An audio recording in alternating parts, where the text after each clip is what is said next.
All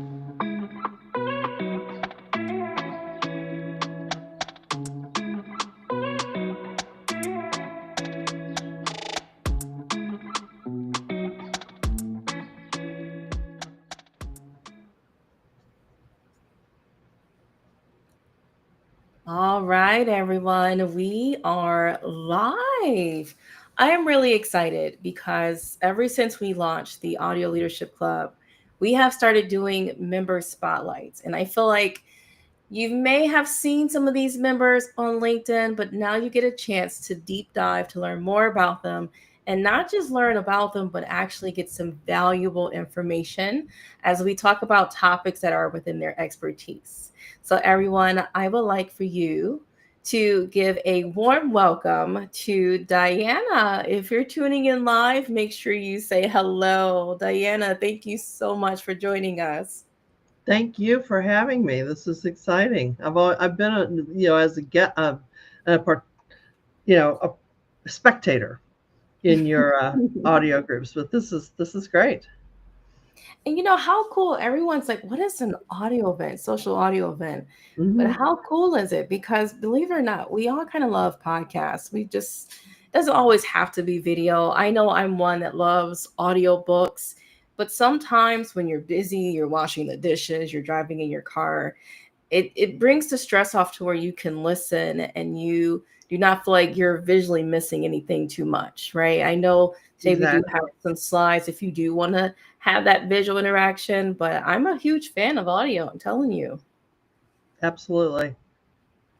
All right. Well, for those that have not seen any of today's promos or as we've been promoting, we're going to also discuss understanding the grief caused by life transitions. And what better way than to have you, Diana, because this is your wheelhouse. This is your wheelhouse. I'm Mhm. looking forward to learning more because we all go through transitions. Even though we think we're not, sometimes the simplest transitions, we don't even know we're going through grief, right? Absolutely. But I'm going to hand the mic over to you if you want to properly introduce yourself. Well, thank you. I'm going to just share a couple of visuals that um, really encapsulate my story, so to speak, Yeah, and of course. how I got where I'm at. so, just professionally, I have a long background in various iterations of retail, either as a national account manager or customer success manager in software as a service. But while I've been doing my whole career over the years, I had some other things going on in my life that really shaped where I pivoted about 5 or 6 years ago. So you can see the slides, right, that I'm showing? Yeah, they're right there. Yes, I can see So them. this is the story of my life in 5 pictures. And it really started out where things started to take a turn was back in the year 2000 at the millennium. And I had elder care responsibilities for my mother. My father was deceased, and both my mother and I are only children. So my mother had a 16-year odyssey with Alzheimer's. And anybody who's had a relative or a parent who's had Alzheimer's knows that it really is the long goodbye, and it is a long, arduous, and expensive road. So that was going on for a long time. She passed in 2016. But during the time that that went on, moving to the second picture, there was a lot of challenges in terms of, like I said, it is an expensive illness to have, and money was just always a little bit outside of my grasp during that whole time, which of course added a lot of stress and was very frustrating. And then in addition, during that time, and that's the third picture of the why me, I went through a number of corporate downsizings. I had companies that closed up, I had divisions that were merged with other divisions, and my entire professional life was changing and transitioning about every other year. Yeah, and that got to be a little bit hard too, especially from a financial perspective. So, what I really began to do was in the fourth picture, which is really look for really stress relief and zen and calming my life down. And I started researching a lot of different modalities. I was very active in my church. I was a professional singer in the church choir, so I had that structure, as well as studied Reiki, and I became a Reiki master teacher. And that was a wonderful odyssey of energy work and energy healing, where I had some profound healings from that. And then I kept reading, and I kept learning and taking classes and meeting people. And the Buddhist philosophy makes a lot of sense to me. I'm not a Buddhist, but I studied a lot of that philosophy, and I thought it made a lot of sense. So, like I said, what I was looking for is really illustrated in the fifth picture, which was really Zen, looking for that calmness, looking for how I could have that in my life all the time. So, what that led me to was to go back to school, which I did right before COVID in 2019. I went back and I worked on my PhD in holistic coaching, and I completed my PhD in March of 2021. And during that time, I did a dissertation on a mindful approach to job search, where I took a look at transitions and how to manage through those transitions using mindfulness techniques in spiritual reading, and literally transforming one's life and managing through how to get through those transitions. So, when I completed my dissertation, I was in a collaboration with Mission Matters, which is a company that features entrepreneurs that are launching businesses.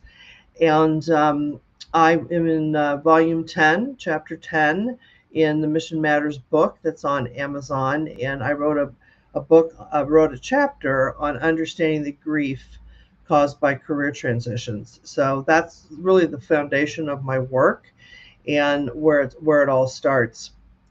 What I'm currently up to is that I do work for Lehigh Harrison Outplacement. I'm a branding consultant for them, writing resumes. And I'm also an executive contributor to Brains Magazine. Once a month, I write an article for Brains. And what I love about that is I really get to explore all of the philosophical aspects of transitions and of job search. I just wrote an article on how the job search is like the hero's journey.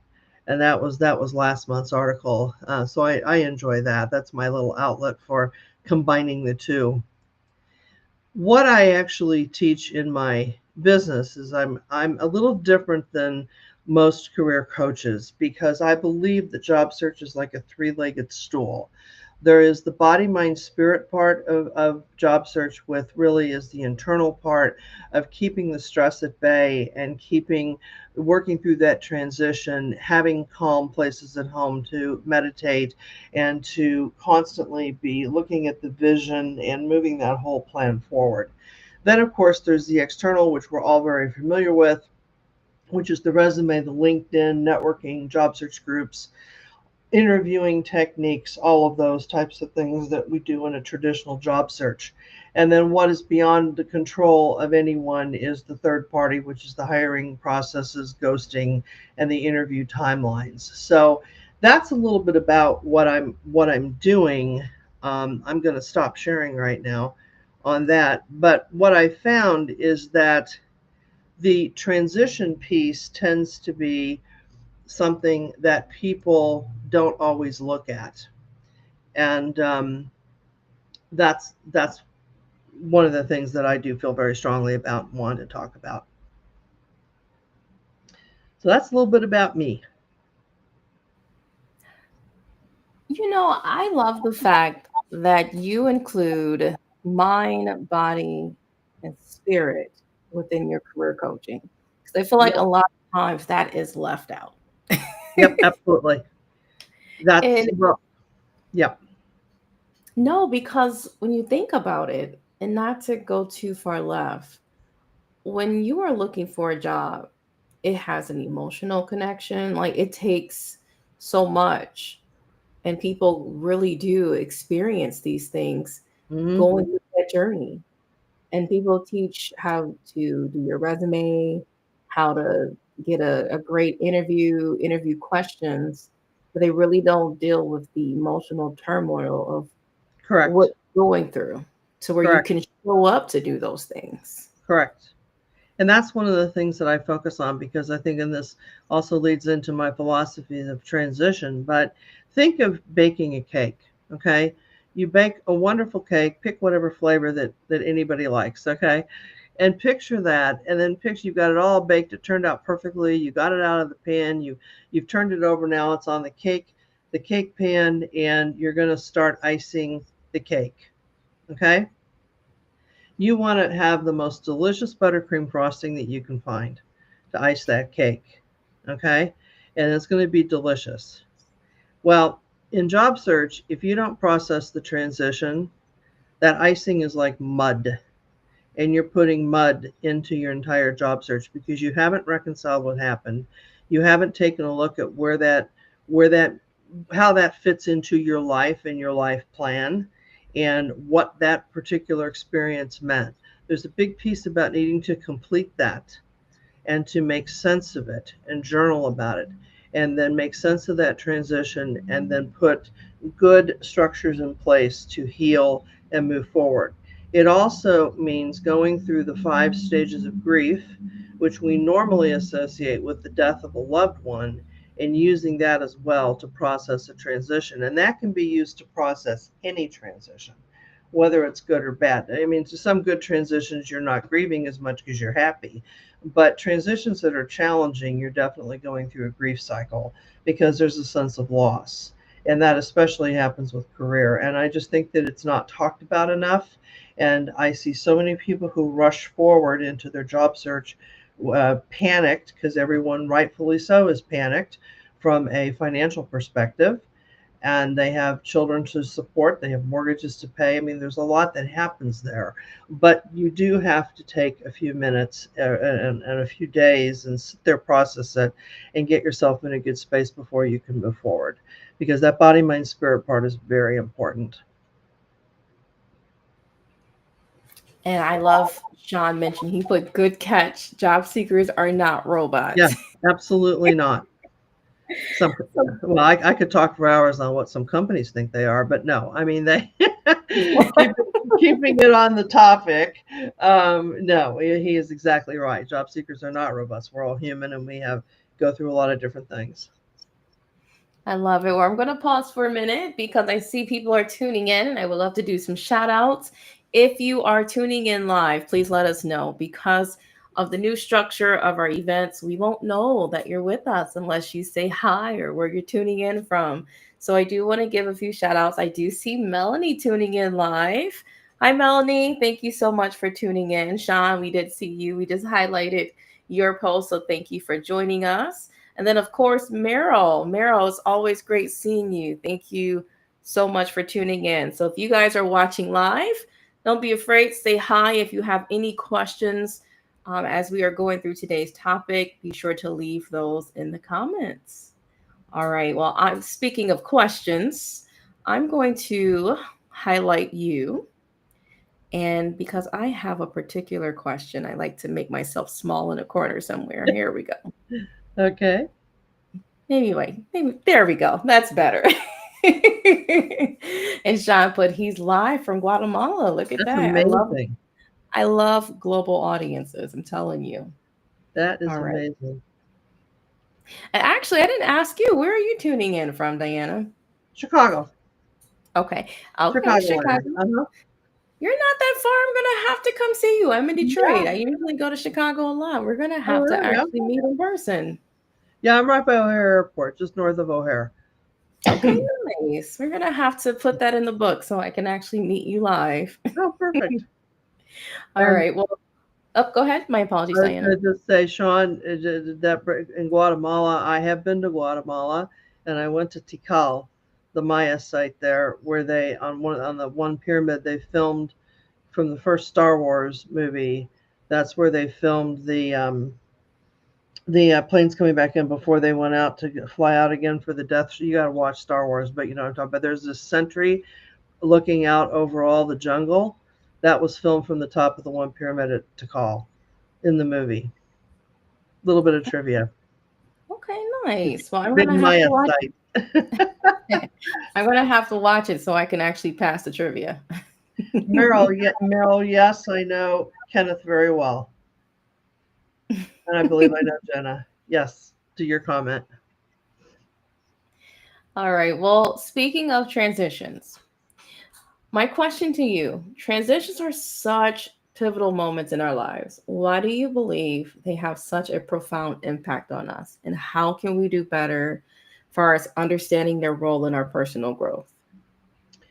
Well, transitions are a part of life. They're always going to happen because nothing is ever stagnant. As much as some people would like to keep their life in a nice, safe box, life just does not work that way. There's all kinds of transitions. There's positive ones. We go through transitions all the time, just by virtue of getting older. So we've got graduations, we've got marriages, we've got the starting of a new job, we have retirements after we've worked a while and are ready to retire for that part of our life, and then retirement. You have the birth of a child, you have becoming grandparents. There's all kinds of life transitions that are happy. And then we have the ones that are unexpected and that are not happy, such as the death of a loved one, whether after a long illness or in a tragic accident, which is very, very tragic. There's also divorce. Some divorces can, in some ways, be very mindful and very mutual. Others are not. They're very nasty, and there's a lot of life altering activities that go along with divorces. They also cause a lot of financial pain. And then you have the loss of a job, change of career, companies closing up, people having to close their businesses after many years. The job related transitions rank up in the top five of life stressors, right along with death of a loved one and divorce. You also have serious illnesses where people either contract a very serious illness that alters their life in a very profound way, or there's maybe some type of very debilitating accident. Um, there's that. We see that a lot with veterans who've had catastrophic illnesses and they come back from war and their life is permanently altered, as is their families. So transitions are going on all the time. And I think that first of all, we need to understand that we need to accept that transitions are a part of life.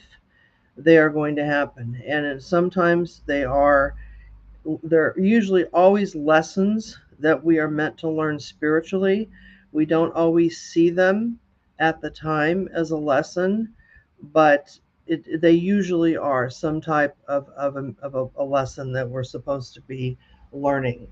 But that's really the essence of them. They're not going to go away, they're always in our lives. And so it's a matter of learning how to manage through them.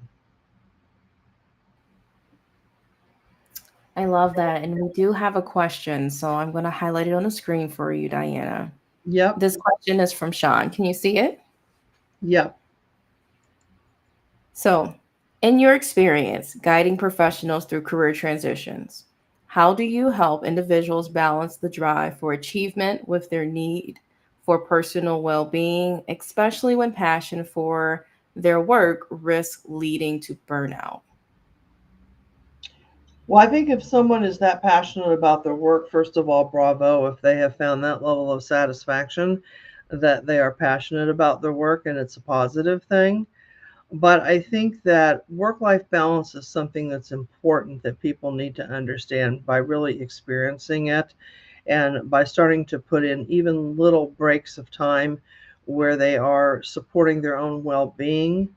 um, it has to be with usually most people who are very, very career focused, it has to be brought in small digestible chunks. And that's the first thing, because usually you have to have that balance in order to think clearly, make decisions rationally.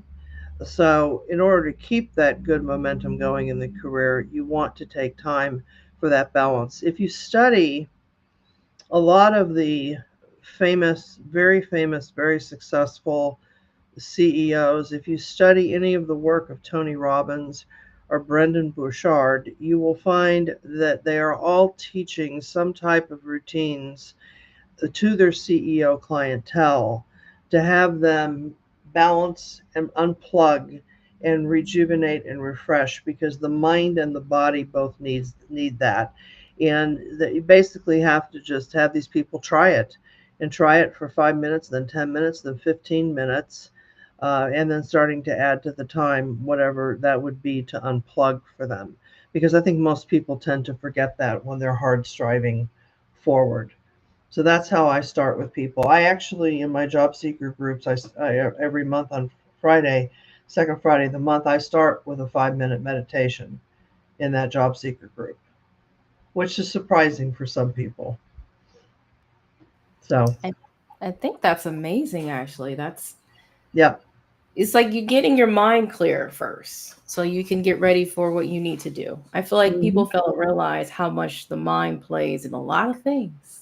We can Exactly. actually self-sabotage an entire interview if we're in our heads and, you know, didn't give ourselves the time to really show up authentically versus our nerves getting the best of us because our minds are racing. So Exactly. I do see a few more people. I just want to give a shout out to Americo. Thank you so much for joining us. Again, if you are Hi tuning there. in live, definitely let us know that you are here. Let us know where you're tuning in from. And I did see Sean. Thank you so much. He put absolutely. I trained with Robbins. How Hmm. you say actually Medane's Institute? I think I said that right. Hmm. Are you familiar with that institute, Diana? Yeah. I've Oh, never taken any classes there, but I'm familiar. Yeah. okay, awesome. Well, I kind of want to go to, since we're talking about mindset and things, and with transition, I would love to kind of circle back to that hard conversation, and that's grief, right? Hmm. And grief is a common response to change, but many people might not recognize it right away. Correct. How how can individuals manage the grief that comes with transitions, especially when it's tied to something unexpected? Sure.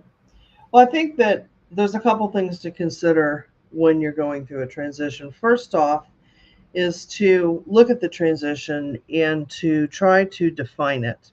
There is a book that was written by Bruce Feiler, Feiler, called Life is in the Transitions. And he makes a very interesting distinction about the difference of a life quake or a disruptor. So transitions can occur as either one of those. And a disruptor is something that it disrupts our life, the everyday flow of our life for a while. This would be something as the birth of a baby, maybe becoming an empty nester. It's a lesser transition where it just disrupts the flow of your life. Okay, but then your life ultimately adjusts to the new normal and you move on. A life quake is something that completely upends our life, and it really creates a fundamental shift in the direction of your life. And this is something such as this is where the death of a loved one comes in, divorce, catastrophic accidents or illness, where you know it's going to be permanent and you know that your whole life is going to have to shift, and the life that you knew previously is not going to keep continuing. It's going to be a new way of life.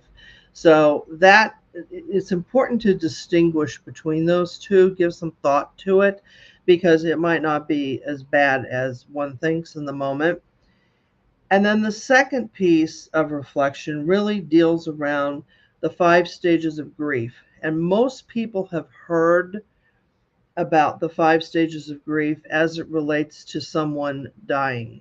But the 5 stages of grief can be applied to any transition where you're really needing to contemplate the life change.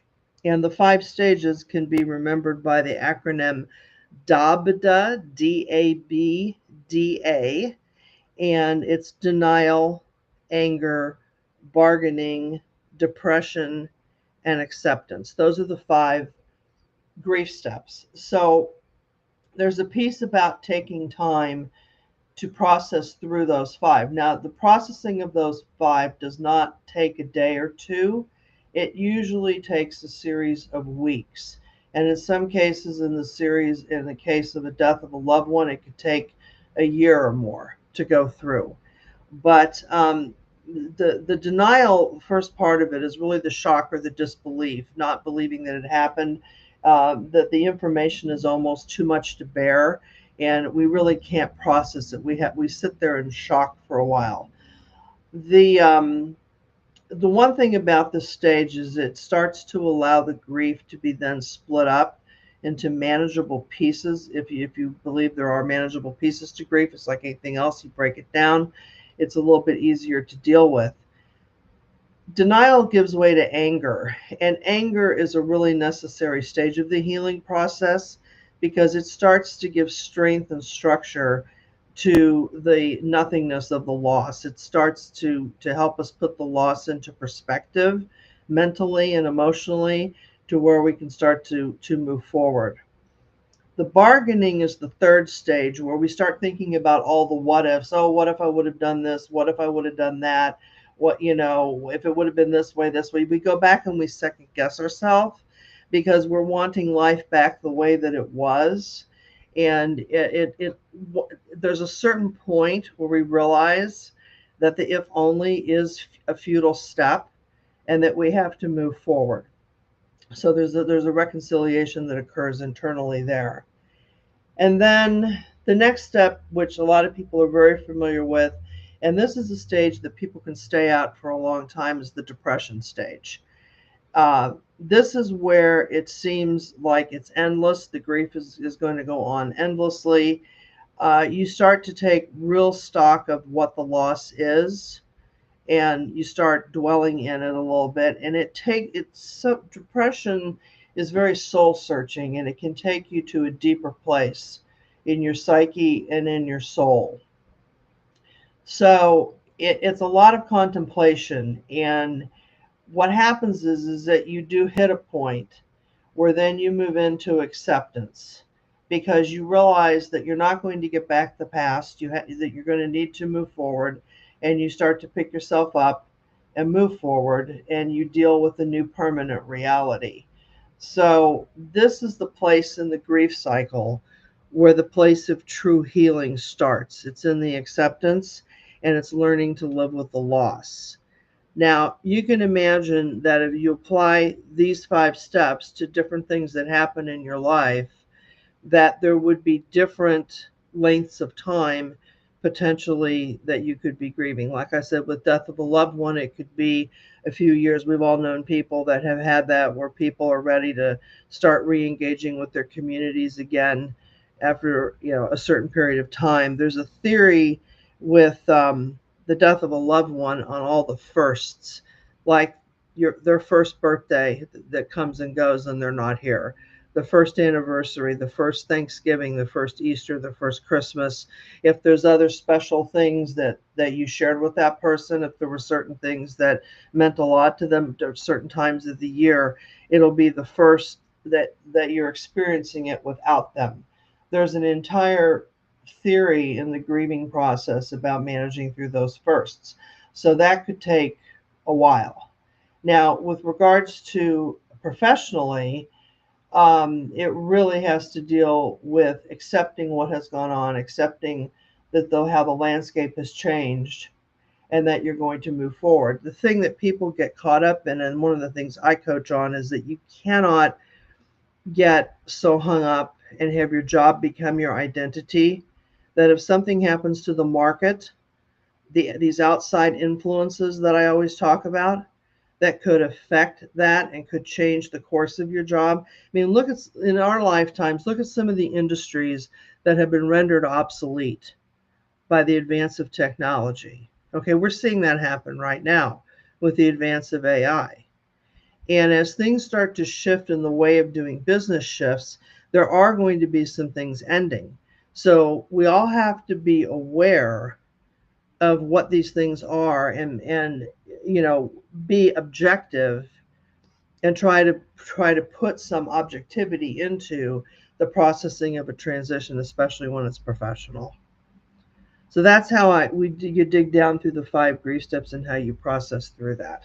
A lot of people don't do that. A lot of people, we've been kind of taught to shoulder on, and not show our feelings and be strong.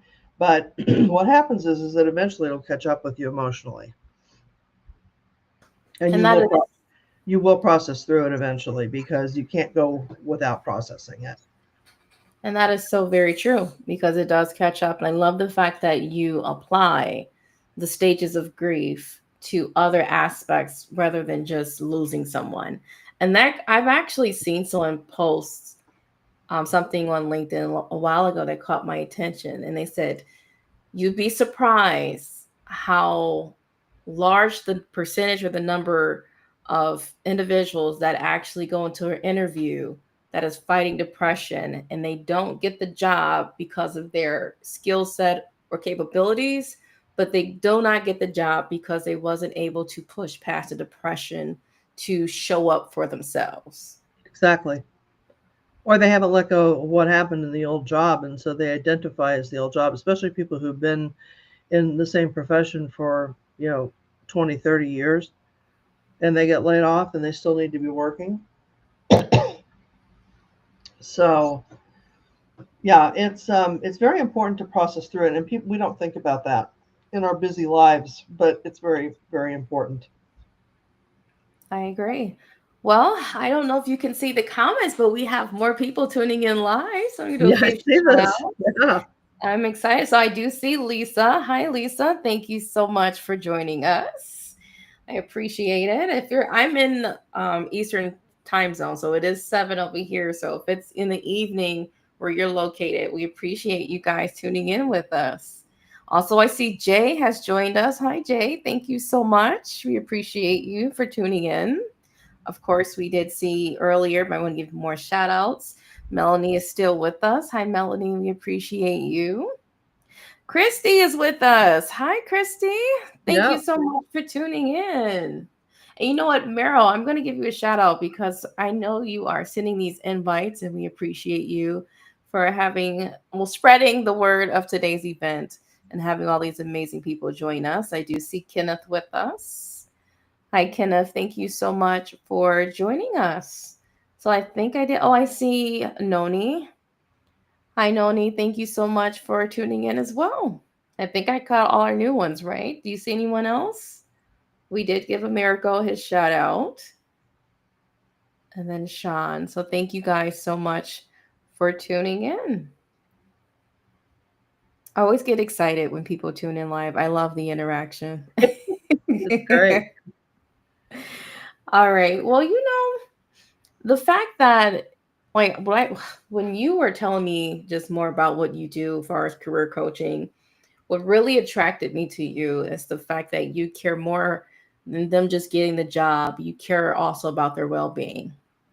Yep. And I feel like that is what's missing in a lot of career coaches. I know a lot of amazing ones, but I feel like that component there is when you care just not about them achieving the financial means, but having the mental state to actually push forward. Because you can get a job and then your mental state is in a bad place and you lose that job.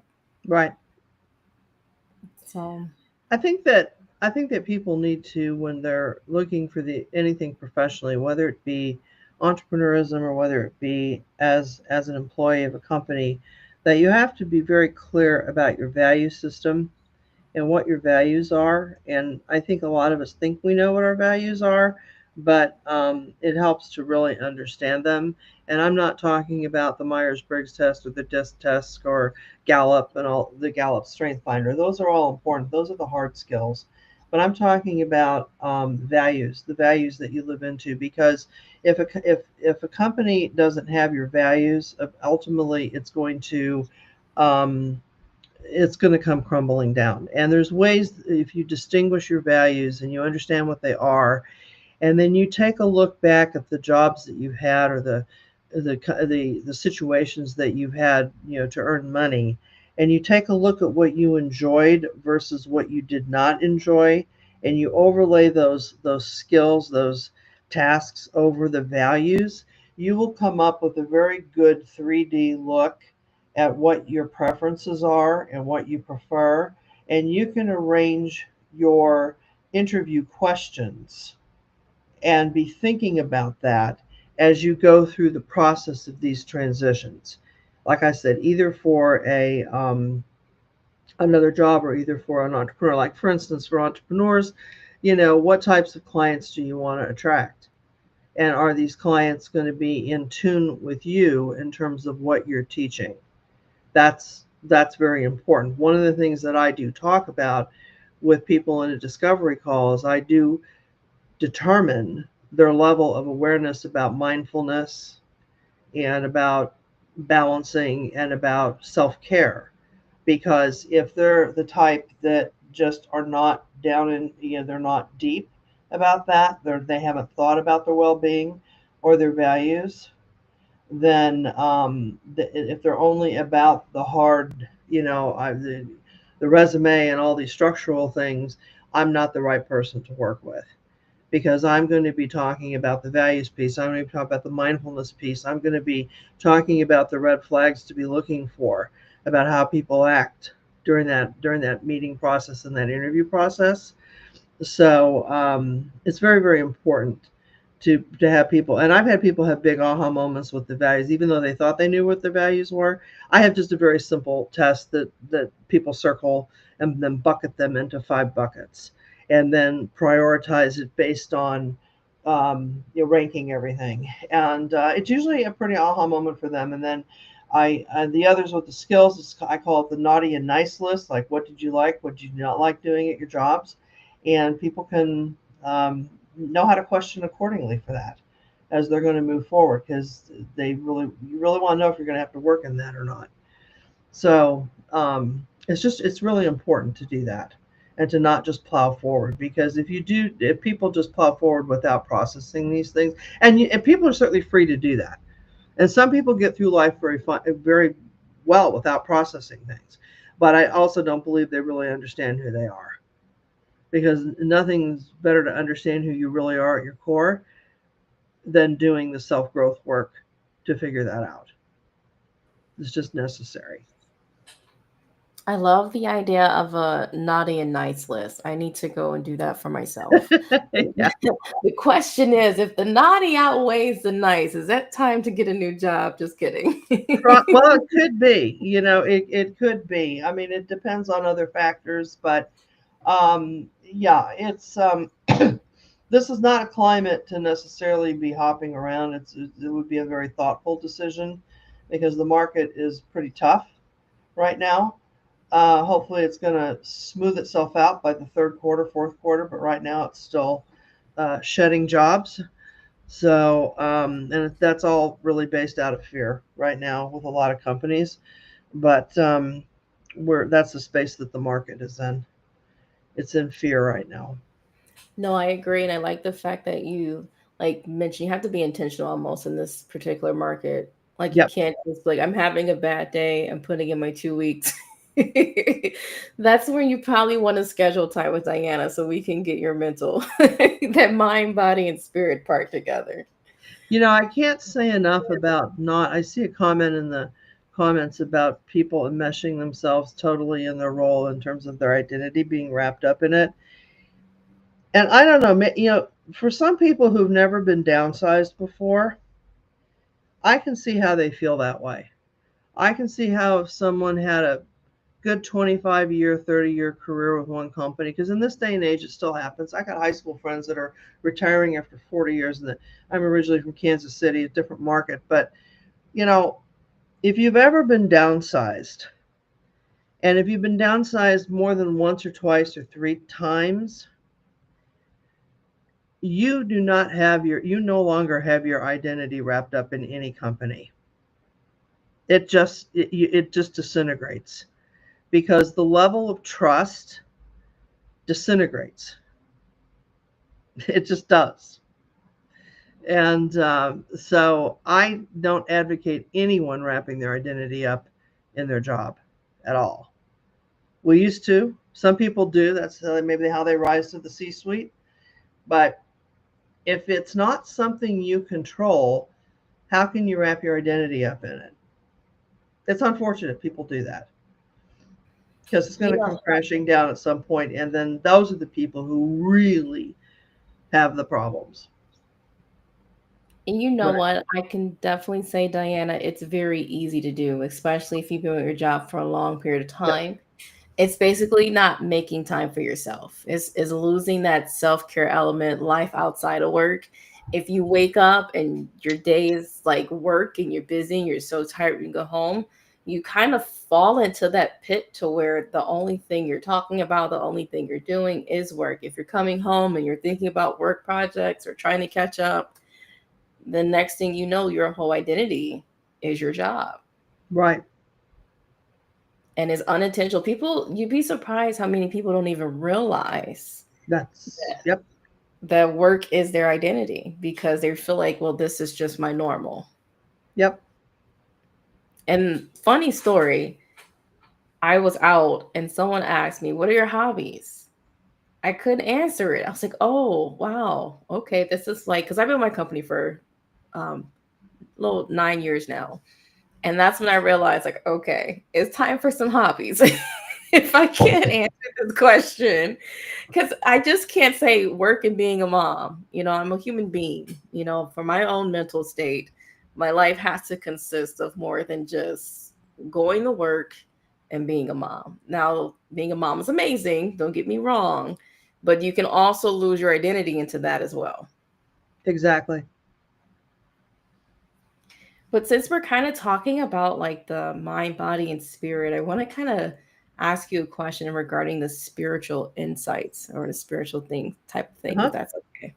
So during challenging transitions, spiritual insights often go unnoticed, right? Yep. So, what are some of the deeper spiritual lessons we might miss during times of hardship, and how can we stay open to those insights?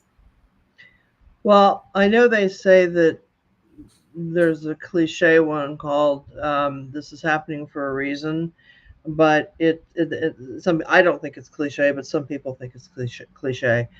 That is true. There is reasons why doors open in your life and why doors close and other opportunities present themselves because you will see that you're being guided to a different place. One of the other ways that I think spiritual intervention comes into play, and this is probably more of a one that people see more frequently.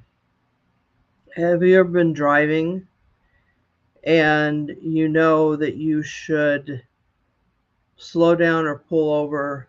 Something's just telling you to either exit the highway or slow down and get out from in the midst of all this traffic that's surrounding you. And then about 5 minutes later, there's a big accident that you're not in. That's divine intervention. There's things that happen that when you're not supposed to be certain places or you're not supposed to go, you're being protected. And until my coaching to anyone is to just be aware of those things. When you get hunches, it's your intuition telling you things. And when you get hunches about maybe don't go here, don't go there, or I'm not going to do this right now, or even as simple as don't send this email right now while you're riled up, or don't make that post when you are, riled up. All right, things like that. That's all the spirituality piece of it. And then as you start calming down and as you start meditating and just being silent with yourself, maybe even going for a walk in nature, something as simple as that, where you can relax and your the mind clutter starts to come out of your mind and you start calming down from the everyday rat race, right? That's when those moments of clarity start occurring, and that's when the thoughts will start coming in. So it helps to have a grounding in. I suggest one of the easiest things to do is to read authors, people, biographies of people that you admire, and throughout every one of those biographies, you're gonna find what they put emphasis on in terms of spirituality. Then there's the piece about digging into for some people who have a very solid relationship in their church community, to be in that environment. Other people prefer meditation and some of the Eastern philosophies, and there's all kinds of written material out there that's inspirational.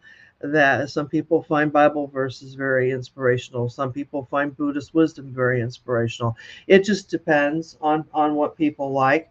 But having a regular diet of reading and journaling and contemplating and slowing down will increase your awareness, it will increase intuition, and it will increase that spiritual awareness. And that's how you can see the spirituality coming into your life and protecting. If you believe that your life is guided in some ways and you are protected, then some people don't believe that, and everyone's entitled to their opinions. But my path is such that I believed that because I was just going through so much difficulty, and eventually new doors opened, and I got through, and I was able to keep going and with my life and get my career back on track. But I lost a good decade out of my life going through some of that. So that's what started on my path. It's just very simple. To this day, I read. I have things I listen to every morning. I meditate. I have all kinds of inspirational books. I like quotes. I like short sound bites that I can just read very quickly to get the insights. Then the ones I really like, I put on a post-it note, and I have it on my desk so I can look at it. Um, but that's how I recommend just incorporating that into one's life. It really is going to depend on people's belief system and what they're comfortable with. Moral of the story, listen to that gut feeling. If it says do not send that 2 week notice because you're just over today, do not do Mhm. it. Just kidding. Well, that I or do. just take a day off, I mean, sometimes it just helps to take that 3-day weekend once a month or that 4-day weekend once a month if you can do it. If you have the PTO, I highly suggest that you take one weekend every 6 weeks and decompress and add a Friday or a Monday to it so you have a 4-day weekend. You don't have to go anywhere, but you're just taking it to unplug from the computer. And you know what? You'd be surprised how many people actually feel guilty for taking PTO or feel like they're going to get in trouble for taking it, but it's there for a reason. Right. It's not a badge of honor who can like keep as much PTO. It's there for a reason, right? And that's my biggest thing. I've actually been forcing myself because I'm one of those people that's just so used to working, and if it's not like a vacation or something planned or a sick day, I won't just take it for a mental health day. Why not? Right? I Yeah. love the fact that you said just sometimes take a 4-day weekend. It's there for a reason. So I do want to highlight a few more comments there. This is a really good topic, really good. Oh, yep. So Christy said, trust your gut. Yes, that really matters. And then Meryl, I do see you. He said positive affirmations and mantras can be helpful too. Yes, I agree. I'm a person that listens to affirmations in the morning. Yep. Jay did mention practice what you preach. That is important as well. Right. And I do see Sean. He mentioned practice, write 2 lists, what I do versus who I am. Keep them. Oh, that's powerful, distinct. Refer to your who I am list before big decisions. I Yep. actually really like that. Yep. Well, I know we're getting close to the 1 hour mark. Well, this is a spotlight. I don't want you to feel rushed, but I do want to give people time if they have any questions. So, this is the time. Pr- Feel free to put your questions in the chat. And then while they're doing that, Diana, is there any key takeaways that you want them to have from today's events? I'd say just be mindful. Sounds like people already have a lot of good practices in place for practicing mindfulness, but I just say slow down and think about it mindfully. And when you're confronted with a transition, take those times to process it and to just move through that and reconcile it that way mentally. If you have friends or loved ones that are going through some challenging times, be there to support them and help them through it, help them just think through it and process it. That's what I would say. I'm all about everybody slowing down and thinking a little bit deeper. We all need to start thinking a little bit deeper. We're too caught up in commercialism and rushing, and hunting the deer in business and just rushing around. And unfortunately, a lot of our media consumption, the things that were offered, is rather mindless. And I'd just like to see things be a little bit more substantial and meaty and meaningful. So um, I'd say, think about your consumption and think about what you're reading and what you're doing and how can you be enriching your mind and your life. A lot of the real successful people are not on social media that much at all, and they don't watch TV. Definitely, they don't watch TV. So the consumption of all that has to be mindfully regulated. Let's put it that way. That's for me. I've actually decreased my screen time and started doing more audiobooks. My excuse was I'm always too busy to sit down and read because I love hardcover books. I'm a big authentic book reader, but realistically, I'm like, okay, if I don't have the time, I'm gonna stop making excuses. Let me go to, I think it's Hoopla. I think I'm saying it right. Start with the H. It's an app that you do with your library, Oh, and then nice. you can get free audiobooks if you guys are tuning in and you have a library membership. I'm gonna actually pull it up. It's called, Hoopla, Hoopla. Hmm. Go download that app and then put your library card information, and you'll have access to free audiobooks. It's just like you're renting it out from the library. And that's what I do. I make a goal, like I try to do at least one or two audiobooks a month for myself to kind of break out of that sit in front of the TV and Netflix binging because it's easy to do. But we That's do have very a cool. question. I do have a screen on the screen for us. Yeah, I So saw that. so Jay did ask, how did you get into being resume recruiting and job recruiting? So I don't know what a resume recruiter is. I write resumes for Lee Hecht Harrison Outplacement, and I also write it for my own private clients, and I work with them on refining resumes. So that's more of a resume revision and personal branding. And I'm not a recruiter. I'm not job recruiting. I'm a coach. Does that help clarify? Does that make sense? Hope I answered the question. I got No. into it. But how I got into it specifically was through networking because my last position had been eliminated last October, and I knew Kenneth Lang actually through Brenda Miller's group. Had been on calls with them since 2023 in spring, and Kenneth let me know that there was an opening on the team he was on at Lee Hecht Harrison, and that's how I applied and got in. And I really had never thought about writing resumes, but now I find that I really like it and that I'm making a difference. So I'm enjoying it. I actually get to meet Kenneth in person in July. I will see him, Brenda, and a few others are Yeah, coming to Detroit. I was hoping you could make it, Diana. not right now. I need to sort some things out financially, but I'll hopefully we'll see. Well, it gives me a reason to come to you, right? So Okay. there we go. We do have a few more comments. I did see Americo. I do like the fact that he said hustle Yep. culture is burning us out. Yes, And it I is. agree.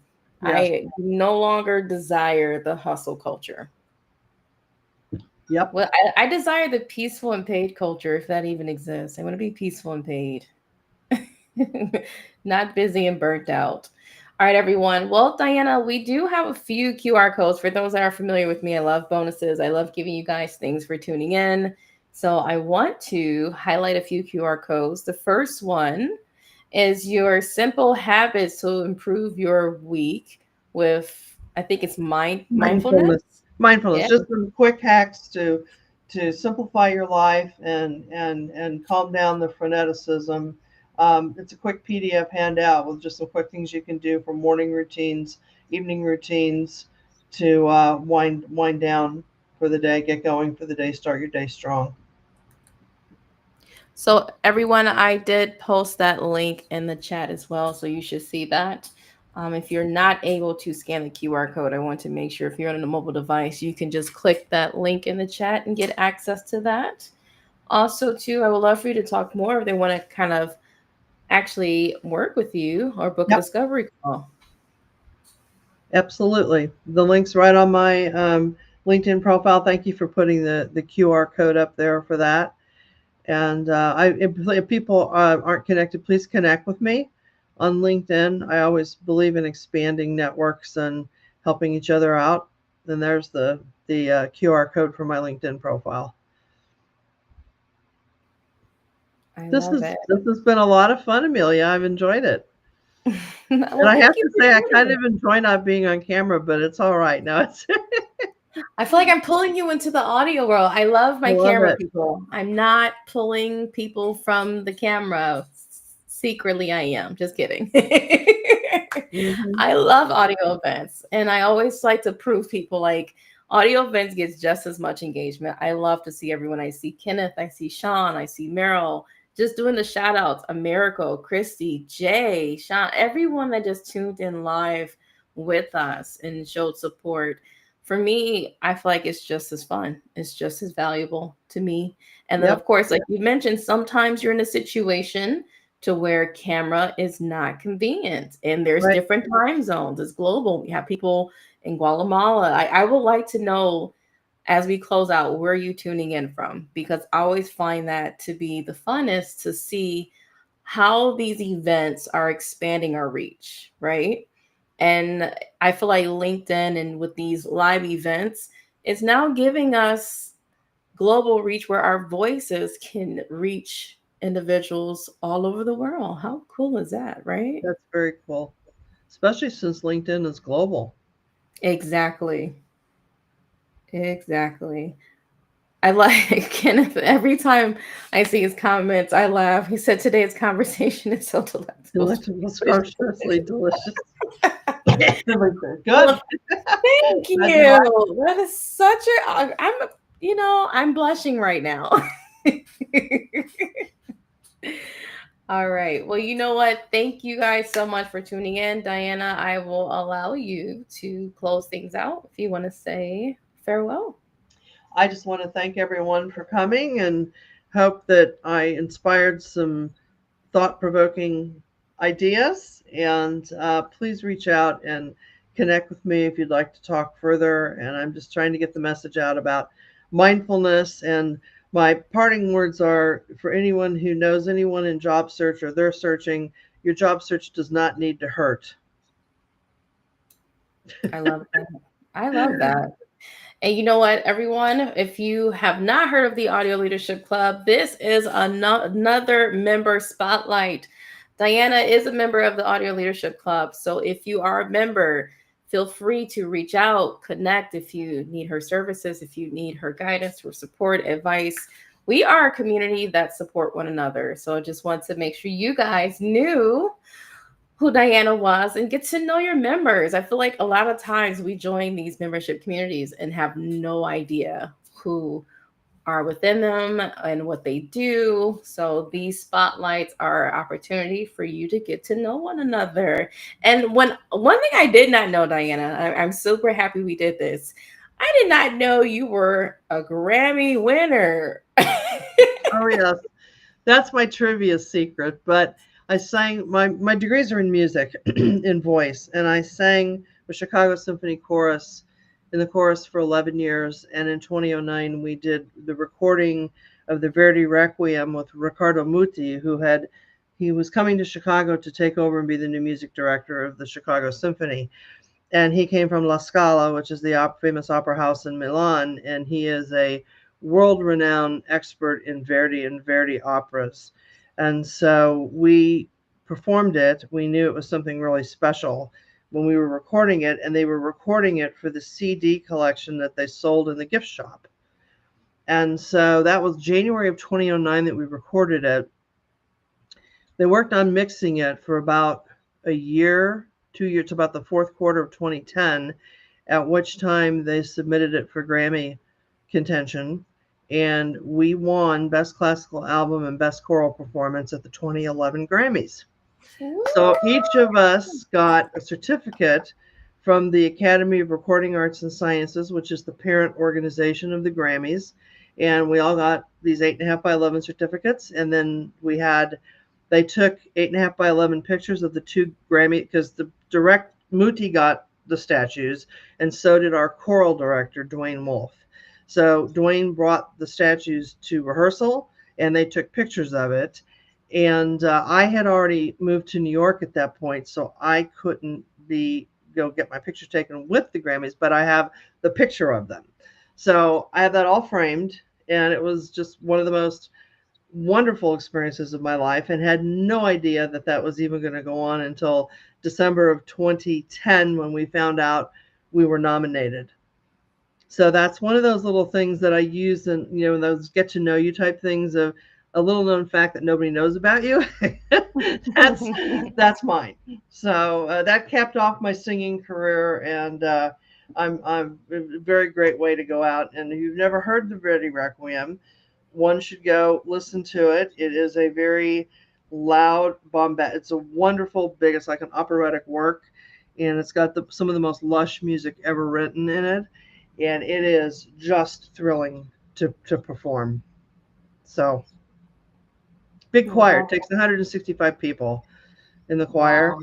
and full orchestra, full stage of instruments, including an organ, a piano, and the brass section is really large in it. And they use off up like they put the brass up in the balcony, because there's some sequences where it has to echo the orchestra, and so it's technically a little more complicated to put on than the average symphony, because it takes a village, a big village, to put on. But any of the Verdi works do. So I'm geeking out on my music now, but anyway, yeah, that's my background. I love it. Well, you know what? That's amazing. And congratulations. That's a Thank you. huge, huge accomplishment. That's amazing. Well, I did put the Thank QR you. code back on the screen. So if you are not connected with Diana on LinkedIn, definitely do so. All right. Well, we just want to say thank you so much for joining us and tune in. We do have a master class coming up next week. So be sure to follow the Audio Leadership Club company page. We will be listing all of our events and things like that. So enjoy the rest of your evening or your day, depending on your time zone. All right, take care, everyone. Thank you.